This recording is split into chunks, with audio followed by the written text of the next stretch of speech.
Hi guys!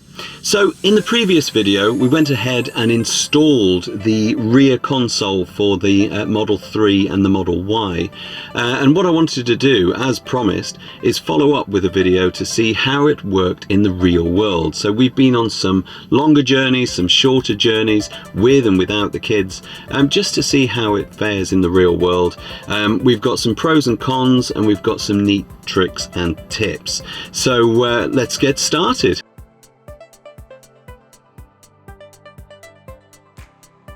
Let's start with the main intention of the actual rear console, which is the AC. Generally, the AC controls have worked very well. The rear passengers have been able to adjust the airflow, the circulation, and the temperature of the seat. However, one thing to note is that except for the ability to turn the airflow on and off, or to adjust the temperature, it actually affects the entire cabin, not just the rear.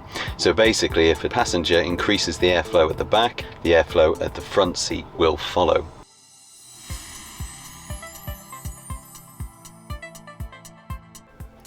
Now, when we're looking at Bluetooth connectivity between the rear console and the car, we have to consider how we want to use this unit on a daily basis. The way I see it is that we have two options. We can set the Bluetooth to connect automatically when entering the car by setting it as the preferred device, or we can connect it manually each time the rear passenger wants to use the entertainment system.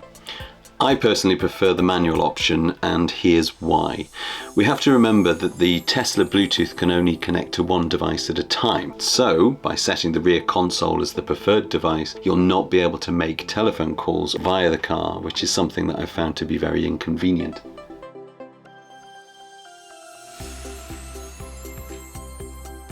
One concern that I've had is regarding security. So I love the feature that we can walk away from the Tesla, it recognizes that we're no longer there and then closes itself. So I was worried because we are actually removing the Bluetooth connection to my phone in order to give that to the rear console. So what happens when I leave the vehicle?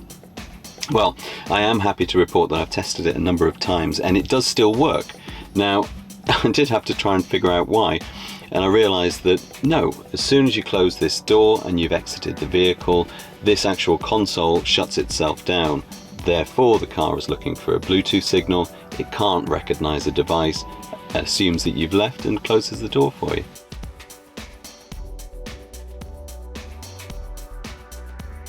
One thing I was concerned about was whether we would have to connect up the unit manually to the Wi-Fi each time that we got into the car. Now, whilst I have had to enable my mobile hotspot, of course, I found that the unit does successfully connect every time.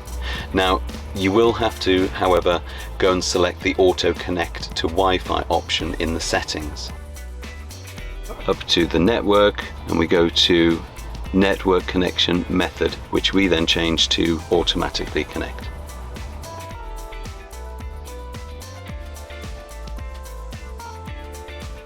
Now, let's address the elephant in the room, shall we? That's the apps. So, on my previous video, I mentioned that I was unable to find Netflix in the Play Store, and unfortunately I can confirm that that is not available. There are a few other streaming services that you won't be able to find as well. Currently available, I've been able to find Pluto TV, Paramount, as well as both sorts of YouTube, that's kids and regular, as well as Prime Video.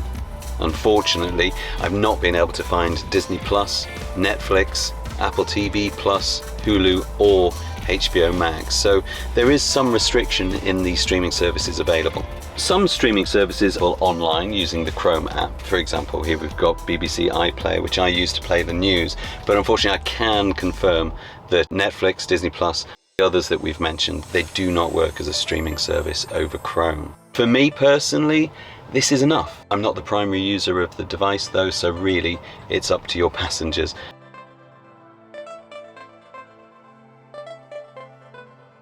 Okay, so we're going to be driving down to London tonight, which is a 3-hour journey. So what better opportunity to go ahead and test this than that? So the kids will have autonomy to watch whatever it is that they want. I'm very much hoping it's not Peppa Pig for the next 3 hours, otherwise that will drive me insane. And we'll also be looking then at the connectivity. So how does it fare over the next 3 hours with access to my hotspot as well as Bluetooth? So one thing I can say is that it does get quite tedious in the front to listen to the audio coming from the device. However, what I've done is I've used the balance feature in the audio settings just to move the music into the back so I don't get bothered. I can sit here now in peace and quiet.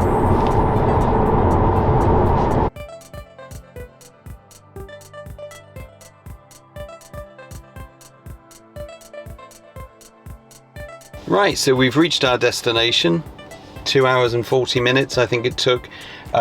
We didn't lose Bluetooth connection once, the Wi-Fi stayed up and connected. I even had to pop out to go and get some milk, and on getting back into the car, everything just connected again automatically. So overall, are we happy, kids?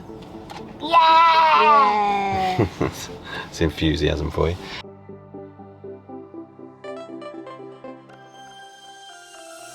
So I guess the question is, how's the experience been overall for the last 2 weeks? And I have to say, from my perspective, it's been a relatively good one. Of course, there's some niggles along the way, as to be expected. I really do wish that the kids could connect their headphones to the Bluetooth. I say that because it really does get quite tedious listening to their cartoon audio. That being said, the kids absolutely do adore this machine. They've been able to sit and watch their favourite cartoons every single time that we've been in the car, whether that's for longer journeys or shorter journeys. So really positive from their respect. What I would recommend, or what we'll personally be doing, is we will use it for shorter journeys. As we saw with the long 3-hour drive to London, it was just way too much for the driver to have to listen to the audio coming from the device over the speakers of the main car for too long. It was not good. So we'll use it for shorter journeys. Long journeys we'll go back to using the kids' tablets. Okay, so that's it from me. If you did enjoy the video, please go ahead and subscribe. That'll help our channel to grow. But until the next video, it's a goodbye from me.